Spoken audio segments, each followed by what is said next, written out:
Assalamualaikum warahmatullahi ta'ala wabarakatuh. Alhamdulillahirabbil alamin.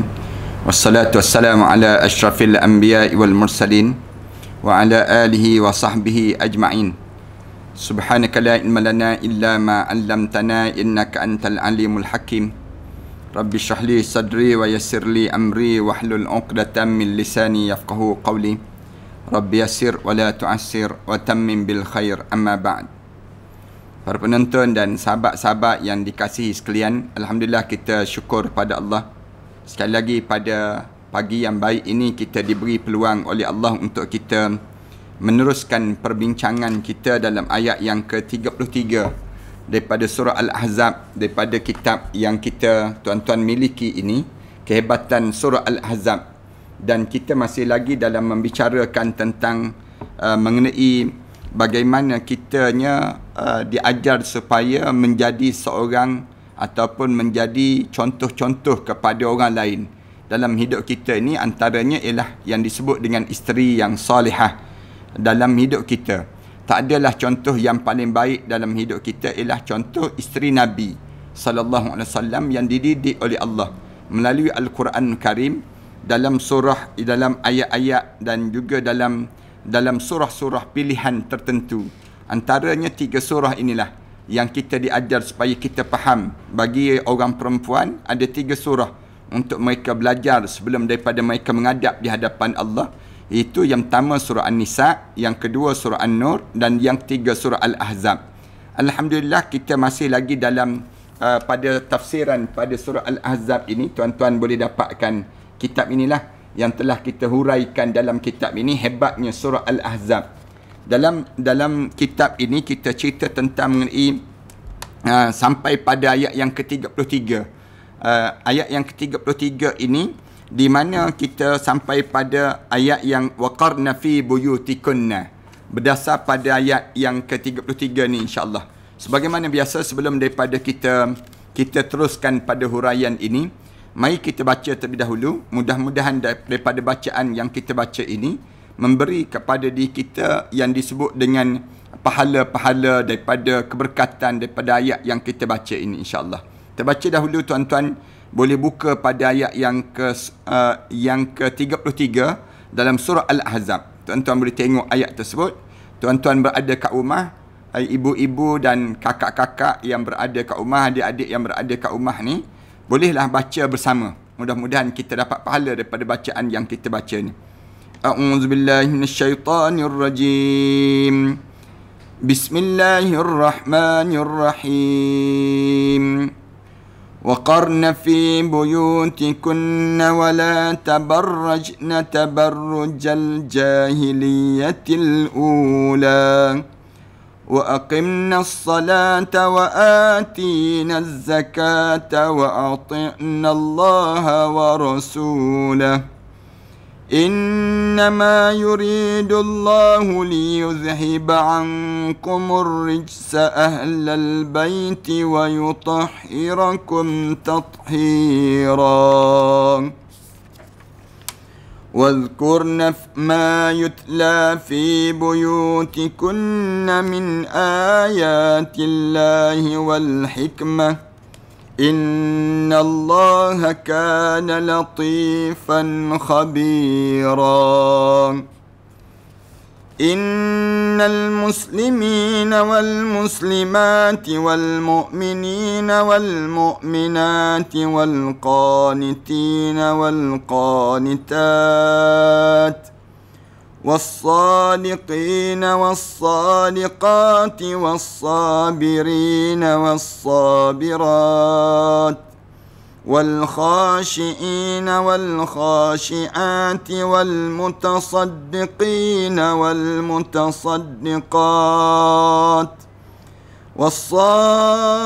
والصائمين والصائمات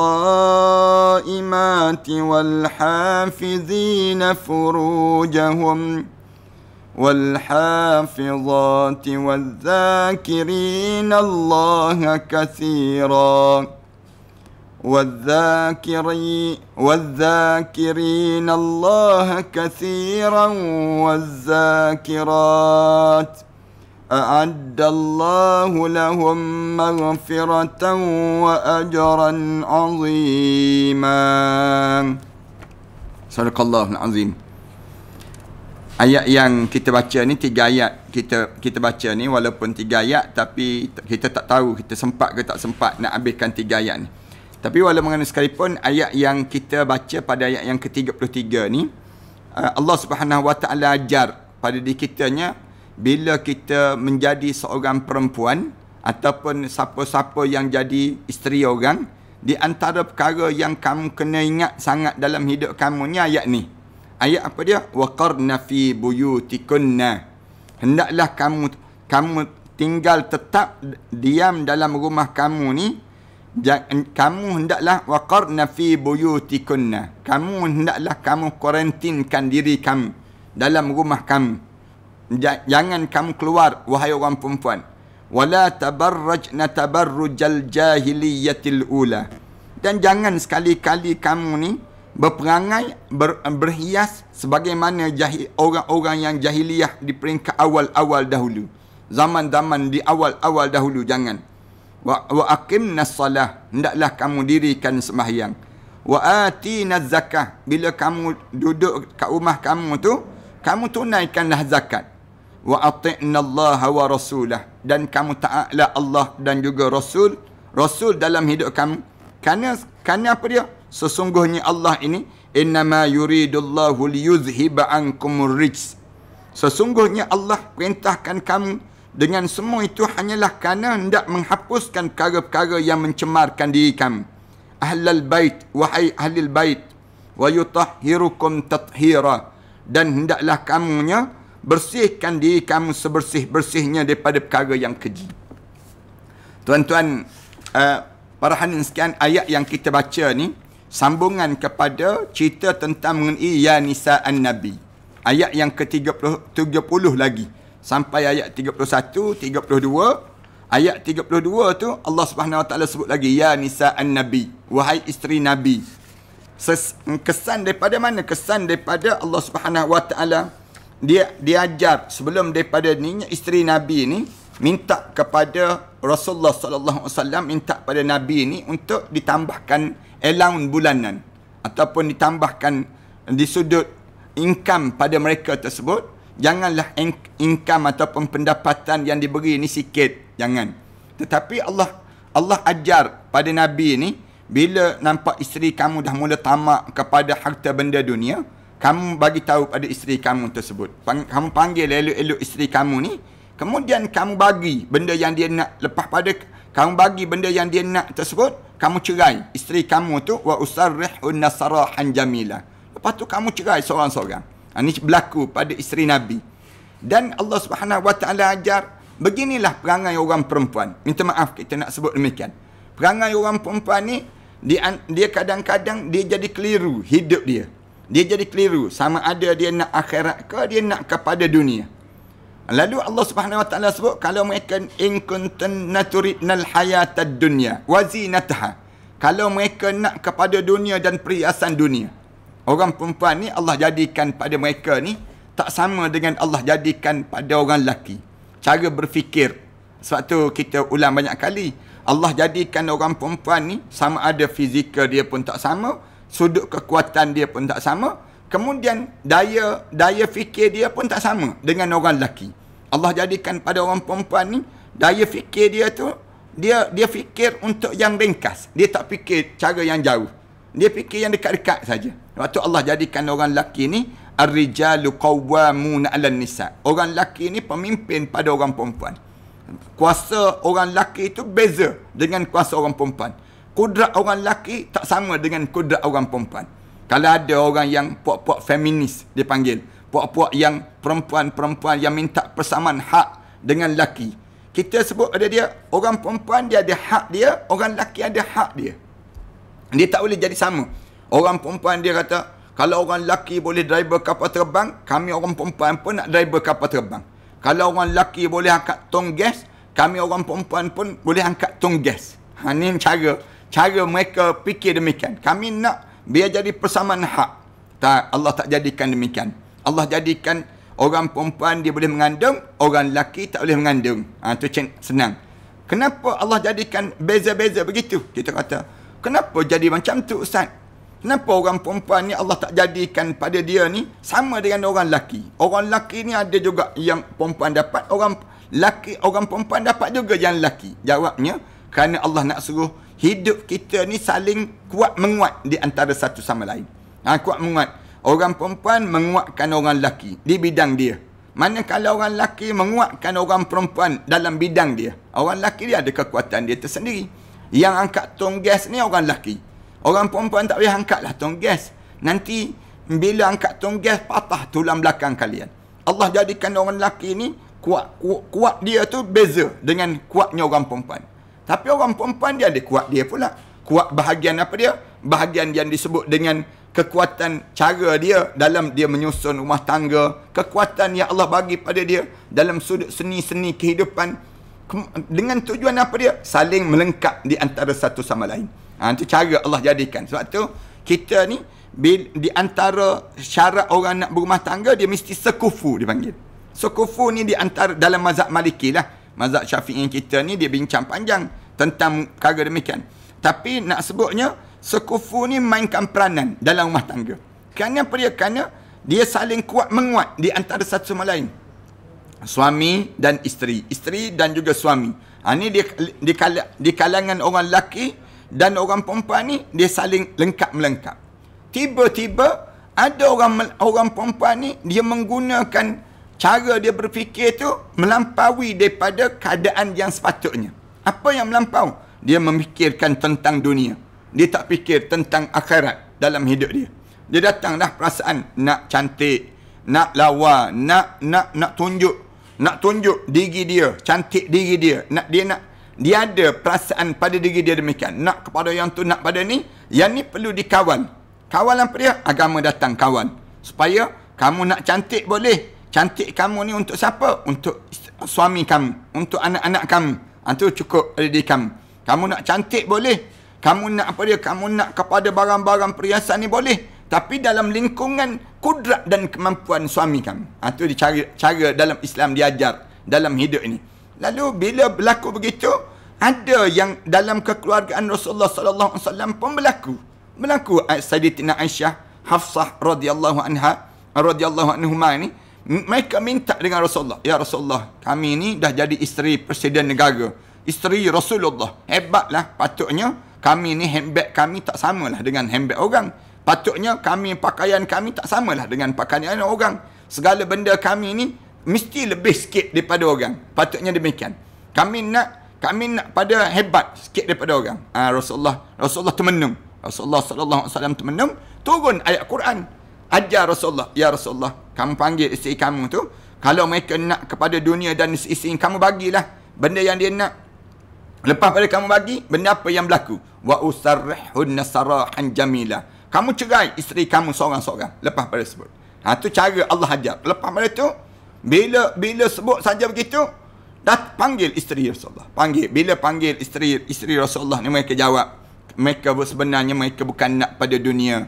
Tapi mereka yang nampak yang besar ialah akhirat yang mereka nampak. Daripada ayat tersebutlah, bila mereka jawab mereka nak kepada akhirat Allah Subhanahu Wa Taala, barulah Allah Subhanahu Wa Taala mula ajar kepada isteri Nabi ni. Start daripada ayat yang ke-28. Ya ayyuhan nabi, qul li azwajika in kuntunna turidnal hayatad dunya wa zinataha fata'alaina umatti'kunna wa usarrihkunna sarahan jamila. Wa in kuntunna turidna Allah wa rasulah. Kalau sekiranya kamu nak kepada Allah dan juga Rasul, wad daral akhirah, dan kehidupan akhirat, fa innallaha a'adda lil muhsinat minkunna ajran azima. Sekarang sesungguhnya Allah telah sediakan bagi orang perempuan yang muhsinat, perempuan yang dia jaga tubuh badan mereka sebut, minkunna ajran azima. Di kalangan mereka itu ganjaran yang besar yang Allah sediakan. Anak ajar pada orang perempuan, bila kamu dah ada suami kamu, dah suami kamu, kamu syukur dengan adanya suami kamu dalam hidup kamu. Jangan kamu kufur. Di antara cara kamu kufur bila orang perempuan ni kufur, bila dia mengungkit-ungkit depan suami dia. Bila dia bila dia tak puas hati dengan keadaan suami dia. Dia mula pada diri dia tak puas hati dengan kejayaan suami dia. Dia mula dalam keadaan begitu, maka dia akan hilang yang disebut dengan nikmat dalam hidup dia. Di antara benda yang besar yang akan hilang dalam hidup mereka, hilangnya suami. Allah Subhanahu Wa Taala suruh cerai isteri yang macam ni. Isteri yang jenis mata dunia, dia panggil. Isteri yang berpandangan singkat. Dia nak hidup untuk dunia je. Dia tak nak hidup untuk akhirat. Padahal dia dah ada suami kan?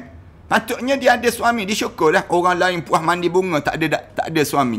Tak dapat suami. Orang lain puas baca doa, nak dapat suami pun susah. Kita ni alhamdulillah dah ada suami. Bila kita ada suami, kita kena syukur. Alhamdulillah Allah jadikan suami dalam hidup aku.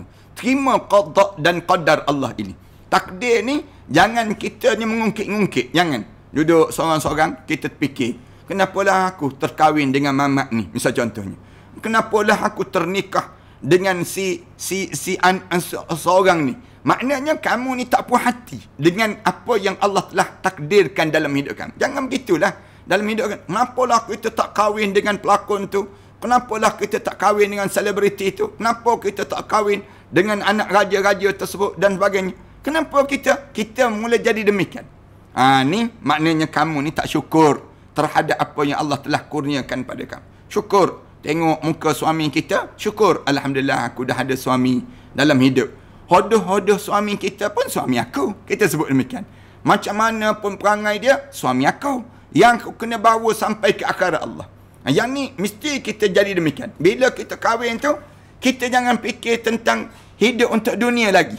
Bila kita kahwin, kita kena letak. Ni orang ni lah yang akan bawa kita sampai ke dalam syurga Allah. Sebab tu saya sebut, banyak kali saya pesan pada orang perempuan. Bila kalian didatangi seorang lelaki, yang lelaki itu tak boleh bawa kita ke syurga Allah, jangan kahwin dengan dia. Jangan kahwin. Kalau kalian kahwin juga, kalian akan penat untuk menghadap di hadapan Allah nanti. Kalian akan dalam keadaan tertekan lah. Banyak benda, isu-isu akan berlaku lepas pada kahwin. Sebab tu sebelum kahwin, tanya dulu orang lelaki ni. Tanya orang lelaki, kamu nak kahwin dengan saya ni, kamu nak bawa ke mana? Dia jawab, saya nak bawa ke Port Eastern je. Baik tak payah. Baik tak payah. Kamu kahwin dengan saya ni, kamu nak bawa ke mana? Dia jawab, saya nak bawa ke syurga Allah. Kahwin dengan dia. Sebab dia bagi jaminan. Saya kahwin dengan awak, saya boleh bawa awak sampai ke dalam syurga. Ni jaminan. Saya nak bawa keluarga ni ke dalam syurga Allah. Kita kahwin dengan dia. Kerana apa dia? Zuriat kita, anak-anak kita ni boleh selamat. Dia panggil demikian. Tapi kalaulah dia kahwin dengan kita, tapi dia kata, kita tanya, boleh bawa saya ke syurga lah. Tengoklah. Kalau boleh, saya bawa. Kalau tak boleh, saya tinggalkan tepi jalan. Baik tak payah. Lelaki yang tak ada kekuatan, dia panggil. Yang jenis, dia ni nampak badan sasa. Badan nampak sado. Macam lembu sado, dia panggil. Demikian. Nak sebutnya. Pada diri dia. Tapi dalam masa yang sama, dia tidak ada tanggungjawab. Bila lepas rumah tangga je, mula sepak terajang isteri. Mula isap ganja. Mula isap dadah. Suami apa yang macam ni? Minum arak. Suami yang karaoke. Suami yang jenis. Suami apa yang macam ni? Habis masa main game. Tak pergi kerja. Orang lain semua kalau pergi kerja, dia main game. Malam-malam orang lain semua dalam keadaan dah berehat. Dia dalam keadaan menghabiskan game dia ni. Tujuan dalam hidup dia, habis je kerja-kerja yang tak ada manfaat. Kecuali dia berkerjaya. Itu lain. Dia panggil demikian. Game dia tu dijadikan kerjaya. Itu lain. Tapi nak sebutnya, ada di kalangan kita ni yang dia dapat suami. Suami dia, kalau bahasa anak-anak muda, suami hampir. Dia panggil demikian. Suami yang tak ada tanggungjawab. Tak ada pada dia. Nak semayang pun susah. Nak tutup aurat pun tak ada. Hidup dalam keadaan yang tak tahu arah. Kerja nak makan, tidur. Makan, tidur. Kemudian begitu je dalam hidup dia. Dia tak fikir macam mana nak bawa keluarga ni ke dalam syurga Allah Subhanahu Wa Taala. Menyebabkan kamu ni, menjadikan diri kamu ni sesak di hadapan nanti. Tetapi bila kita dapat suami kita ni, jaga solat, jaga segala perintah Allah, menunaikan tanggungjawab, jangan kamu minta lebih. Jangan kamu minta sampai peringkat membebankan dia pula. Beban pada diri dia. Waktu tersebut, kamu tak syukurlah dengan nikmat yang Allah bagi pada diri kamu. Wahai orang perempuan.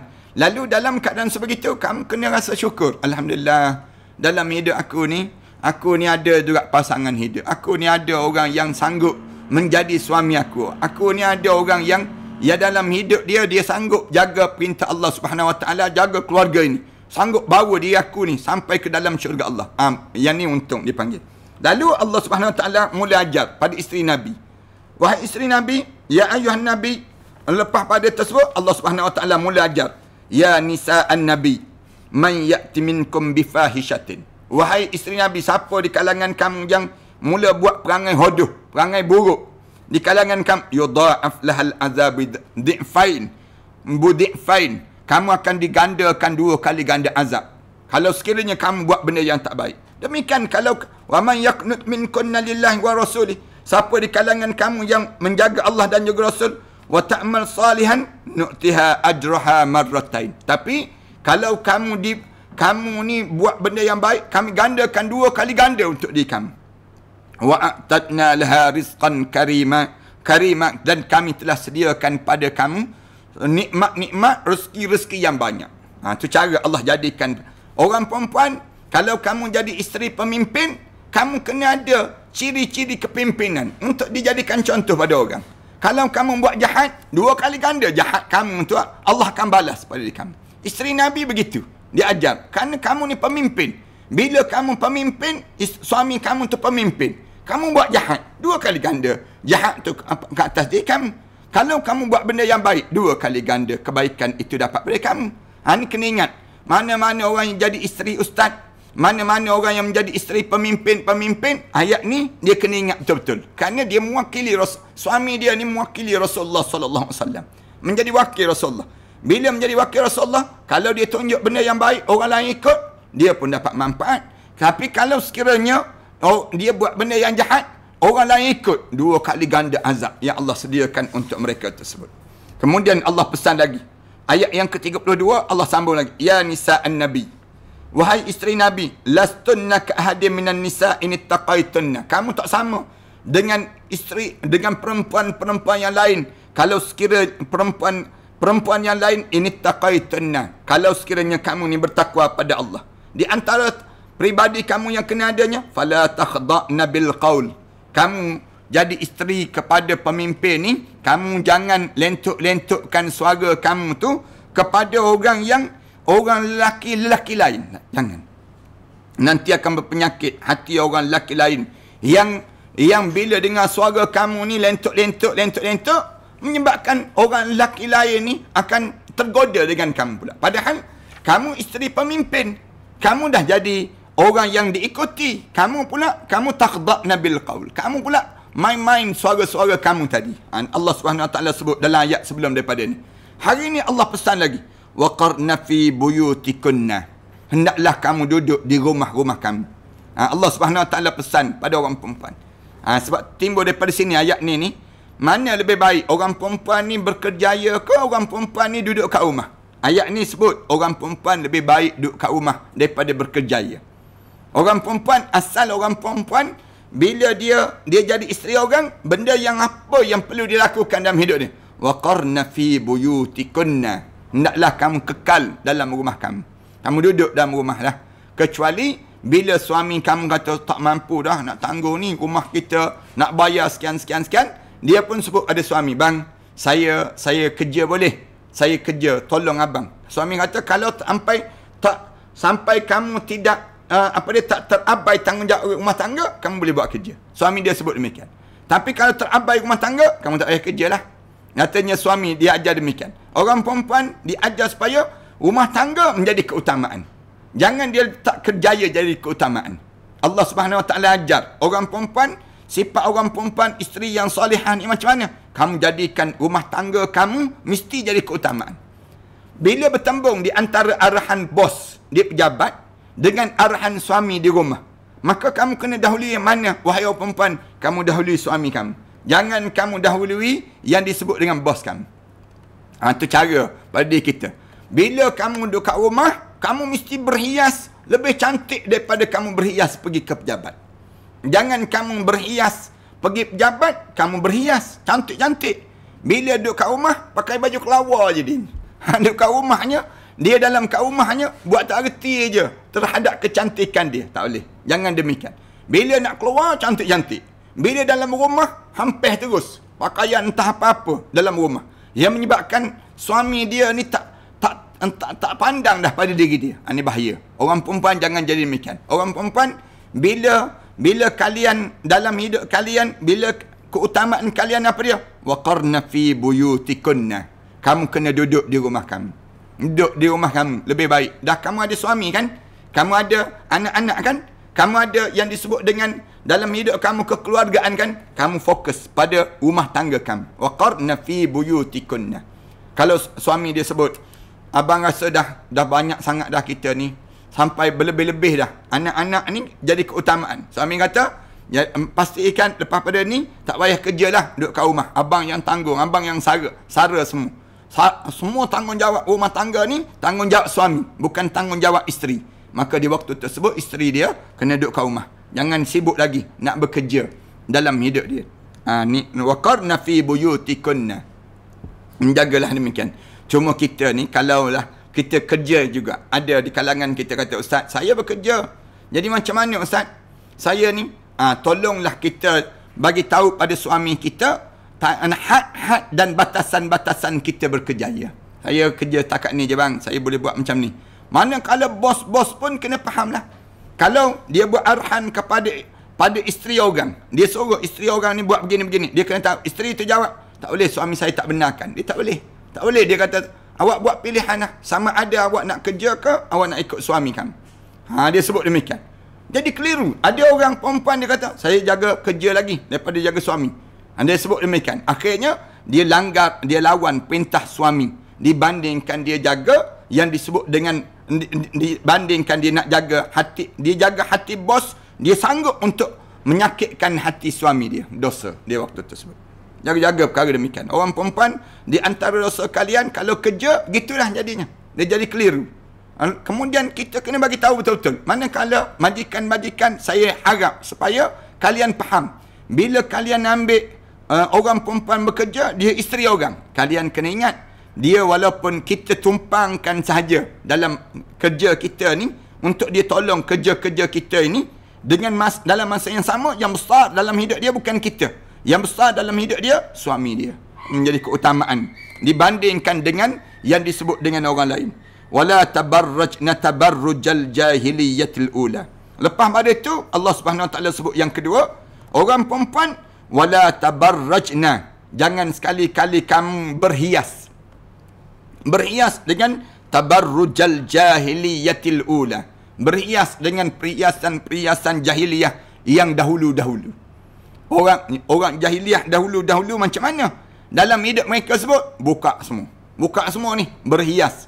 Rambut tak tutup.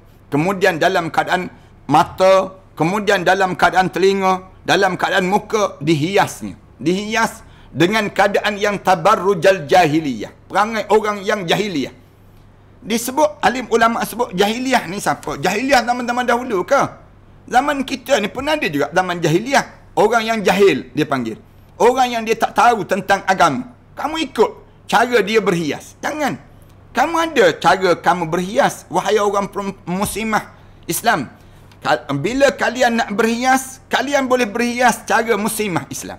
Islam ajar. Bukan Islam nak suruh kita ni hidup tutup. Tak nampak jalan tu macam tuan drum jalan begitu. Tidak. Islam dia ajar. Bila orang perempuan dia nak berhias, dia ada kadar berhias dia. Kadar dalam hidup dia. Jangan kamu berhias dengan sebagaimana orang yang jahil yang berhias. Orang zaman dahulu berhias macam mana? Orang zaman sekarang ni berhias jahil juga. Jahil zaman sekarang ni berhias. Begitu kamunya berhias. Wala tabarrajna tabarrujal jahiliyatil ula. Lalu Allah Subhanahu Wa Taala sebut, wa aqimnas salah. Dan yang ketiga, lepas pada itu kamu jaga aurat-aurat kamu. Yang ketiga, Allah SWT sebut, wa aqimnas salah. Kamu duduk kat rumah, kamu kena jaga salat. Jangan kamu payah nak jaga salat. Antara orang payah nak jaga salat, orang perempuan. Orang perempuan payah nak jaga salat. Bila kamu payah nak jaga salat? Bila orang perempuan payah nak jaga salat? Bila dia uzur, kadang-kadang darah tu kering, dah sehari dah. 2 hari dah kering. Dia tak mandi-mandi lagi, mandi wajib. Mandi yang disebut dengan janabah. Janabah yang besar ini, patutnya dia mandi. Dia biarkan. Dia tinggal solat sampai dah dia rasa selesa dah, baru dia nak mula solat. Pun sama. Ataupun darah tu kering pukul 12 tengah malam. Waktu tu waktu isyak, dia bangun subuh. Dia mandi, dia semayang subuh. Dia tak semayang isyak. Yang pada diri dia. Wa aqimnas salah. Dirikan semayang. Yang keempat, Allah Subhanahu Wa Taala pesan pada orang perempuan. Apa dia? Wa atinaz zakah. Hendaklah kamu semua perempuan tunaikan zakat. Zakat apa dia? Zakat perhiasan kamu. Zakat emas kamu. Zakat barang-barang berharga kamu tersebut. Yang kamu simpan tadi. Hendaklah kamu keluarkan zakat. Zakat. Bersedekah, wahai orang perempuan. Jangan kalian menjadi orang yang kedekut. Kamu keluarkan zakat. Kalau kamu tak cukup haul, tak cukup nisab, kamu bersedekah. Rajin-rajin bersedekah. Ulur mengunjukkan yang disebut pada jiran-jiran kita. Masak makanan, kemudian bagi pada jiran-jiran. Agih-agihkan pada jiran-jiran kita. Wa ati'nallaha wa rasulah. Dan yang kelima, hendaklah kamu taat pada Allah dan juga Rasul. Orang perempuan jaga demikian. 5 ni di antara wasiat Allah, pesanan Allah kepada orang perempuan. Innama yuridullahu liyuzhiba ankumur rijs. Semua benda yang Allah jadikan itu untuk menghilangkan daki-daki dosa sebelum daripada ini. Bila kamu buat perkara demikian, liyuzhiba ankumur rijs, buang segala dosa-dosa dalam hidup kamu. Ahlul bait, terutama kepada isteri-isteri, keluarga-keluarga ahlul bait Rasulullah sallallahu alaihi wasallam. Wa yutahhirakum tathira, menjadikan kamu bersih sebersih-bersihnya dalam hidup kamu. Dalam ayat ni Allah Subhanahu Wa Taala sebut huraian dari ayat ni, Allah Subhanahu Wa Taala sebut waqarna fi buyutikunna, hendaklah kamu tetap diam dalam rumah kamu. Ayat ni bermaksud supaya isteri-isteri Nabi berdiam diri dan tidak sesekali keluar daripada rumah, berpelesiran keluar tanpa sebarang keperluan. Kan? Orang perempuan petang-petang merayau dekat apa dia? Dekat rumah jiran-jiran sebelah. Suami dia pun tak tahu. Dia pergi ke rumah jiran sebelah, tak boleh. Tak boleh pada diri dia. Dia kena bagi tahu pada suami dia. Bagi tahu, abang, saya nak pergi ke rumah jiran sebelah, misal contohnya. Jiran katanya suami, untuk apa? Saya nak unjuk ni barang sikit, nak tanya khabar dia sikit, dan tu je. Suami kata bolehlah, pergilah. Dia pun pergi. Ni kadang-kadang suami balik-balik ke rumah, tengok-tengok isteri duduk kat rumah jiran sebelah. Telefon. Dia kata, abang ambil je, saya dah masak semua dah. Makanan yang ada tu abang buat sendiri kat rumah. Dia sebut demikian. Yang ni kamu ni tak duduk jenis waqarna fi buyutikunna. Kamu sepatutnya duduk kat rumah kamu. Tu kerja-kerja kamu. Antara keperluan syar'i bagi seorang perempuan ialah dibolehkan keluar daripada rumah apabila mereka ingin mengerjakan solat di masjid dengan syarat-syarat tertentu. Nak pergi semayang berjemaah. Tu pun kalau katakanlah suami dia tak tahu, dia pergi semayang berjemaah. Dia kena maklum dahulu pada suami dia. Bang, saya nak pergi semayang berjemaah, boleh tak? Suami kata pergilah, tak payah minta lah dengan abang lain-lain kali. Dia pun pergilah. Dia pergi semayang berjemaah. Tu pun dengan syarat tak mendatangkan fitnah. Dia tak cantik sangat. Maksudnya demikian. Dan orang tak memandang. Jalan dia nak masuk pergi semayang berjemaah tu, tak dipandang orang. Ni tak, dia pergi tu, Tok Imam pun tengok, Tok Siap pun memandang. Jadi demikian. Yang menyebabkan mata tu terbeliak. Orang ni datang, misal contohnya. Menyebabkan dia waktu tu mendatangkan fitnah. Jangan. Tak payah. Sama juga pergi majlis ilmu. Sama dalam majlis ilmu. Perkara ini telah diungkap oleh Rasulullah sallallahu alaihi wasallam dalam sebuah hadis yang berbunyi, la tamna'u ima Allahi masajidallah walakin liyakhrujanna wa hunna tifalat. Rasulullah sallallahu alaihi wasallam sebut, jangan kalian melarang hamba-hamba Allah yang perempuan mendatangi masjid. La tamna'u ima Allah masajid Allah. Jangan kamu larang hamba-hamba Allah yang perempuan mendatangi masjid Allah. Walakin liyakhrujna wa hunna tafilat. Rasulullah sebut, dan hendaklah mereka tu pergi masjid tidak memakai wangi-wangian ataupun berhias saat mana mereka pergi ke masjid ke rumah Allah Subhanahu Wa Taala. Riwayat Imam Abi Dawud. Dalam yang lain, wala tabarrajna tabarrujal jahiliyatil ula. Lalu Allah Subhanahu Wa Taala sebut, jangan biarkan kamu wahai orang perempuan berhias dengan perhiasan jahiliyah yang utama dahulu, yang terdahulu. Mujahid menyatakan bahawa dahulu para wanita berjalan di tengah kaum lelaki yang mana disebut sebagai kelakuan orang jahiliyah. Jalan tu menjinjing. Kemudian tocan kat belakang tu disanggul kat belakang tu, dinaikkan macam bonggol-bonggol unta. Kemudian digelek-gelekkan punggung dia, digolek-golekkan punggung dia, pakaian dia. Menurut Qatadah pula, para wanita pada zaman jahiliah dahulu, apabila mereka keluar rumah, mereka suka berjalan sambil melengak-lengguk. Jalan tu lengguk-lengguk. Orang perempuan kalau dia lengguk, mata lelaki memandang terus. Orang lelaki kalau lengguk, tak ada siapa nak mandang. Macam tiang jamban je nampak, dia panggil demikian. Lemah, gemalai, anggun dan juga manja. Oleh yang demikian Allah Ta'ala telah melarang perbuatan tersebut. Jangan jalan tu tegak, jalan. Supaya kamu tidak jadi nampak tabarrujal jahiliyatil ula. Menurut pendapat lain, mengenai firman Allah Ta'ala tersebut, apa yang dimaksudkan dengan tabarruj adalah meletakkan tudung di atas kepala tanpa diikat di bahagian leher dia. Letak atas kepala, kain tudung, tak ikat kat bawah ni, terbuka bawah ni. Ni tabarruj dipanggil. Terbuka leher. Sehingga rantai-rantai leher, anting-anting dan leher mereka jelas dapat dilihat keseluruhannya. Nampak ni, subang nampak, kemudian ni tengkuk dia pun nampak, dia nak tunjuk yang ni, yang dekat tengkuk dia ni. Inilah yang dimaksudkan dengan tabarruj. Kemudian tradisi tabarruj ini dilakukan secara umum oleh wanita-wanita mukmin. Dilakukan juga. Kemudian Allah memerintah supaya melakukan kebaikan seperti mendirikan salat. Ia sebagai bukti pengabdikan diri kepada Allah Ta'ala, manakala mengeluarkan zakat sebagai bukti berbahagi kebaikan ataupun rezeki sesama Allah Subhanahu Wa Ta'ala ini. Ini di antara hadis yang cerita tentang mengenai ayat yang ke-33 ini sendiri. InsyaAllah kita sambung pada akan datang nanti dalam membicarakan tentang ayat yang pesan Allah kepada perempuan lagi. Waskur nama yutla fi buyutikunna. Di antara pesan-pesan Allah kepada orang perempuan, insyaAllah. Wassallallahu ala Muhammad wa ala alihi wa sahbihi wa sallam walhamdulillahi rabbil alamin. Bismillahirrahmanirrahim. Alhamdulillahi rabbil alamin. Wassalatu wassalamu ala ashrafil anbiya wal mursalin wa ala alihi wa sahbihi ajma'in. Rabbana iftah bainana wa baina qawmina bil haqq wa anta khairul fatihin. Rabbana zalamna anfusana wa illam taghfir lana wa tarhamna lanakuna minal khasirin. Rabbana wa tub alaina innaka antat tawwabur rahim. Rabbana atina fid dunya hasanah wa fil akhirati hasanah wa qina adzabannar. Walhamdulillahi rabbil alamin.